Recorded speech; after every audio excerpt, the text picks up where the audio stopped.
The ship sank here off the Florida Keys. They were discovered by this man, treasure hunter Mel Fisher. At first, just an anchor, but then an ocean bottom littered with gold, an incredible harvest of priceless artifacts. The treasure involves several $100 million, yes. And several $100 million? Yes, it's a lot of gold and silver, tons and tons. Enough money to pique the state's interest, obviously.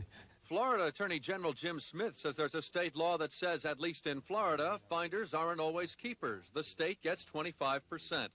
Fisher did sign a contract with the state based on the assumption that the treasure was in Florida's waters.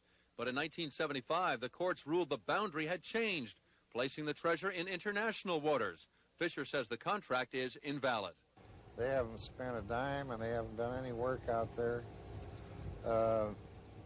They've been sitting back through the years just collecting in as much as they could of the treasure. For Fisher, the price of his underwater odyssey has been high, not just in dollars.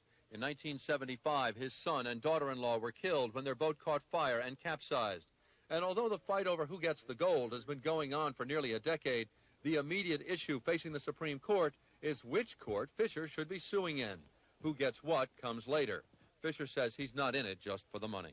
It always has fascinated me, the history and the pirates and the treasure. And now the state is saying you're one of the pirates. Yeah, it looks that way. And tonight, Mel Fisher can afford to laugh. Even if he loses 25%, what's left will leave him one of the world's wealthiest men. Tim O'Brien, ABC News, Key West, Florida.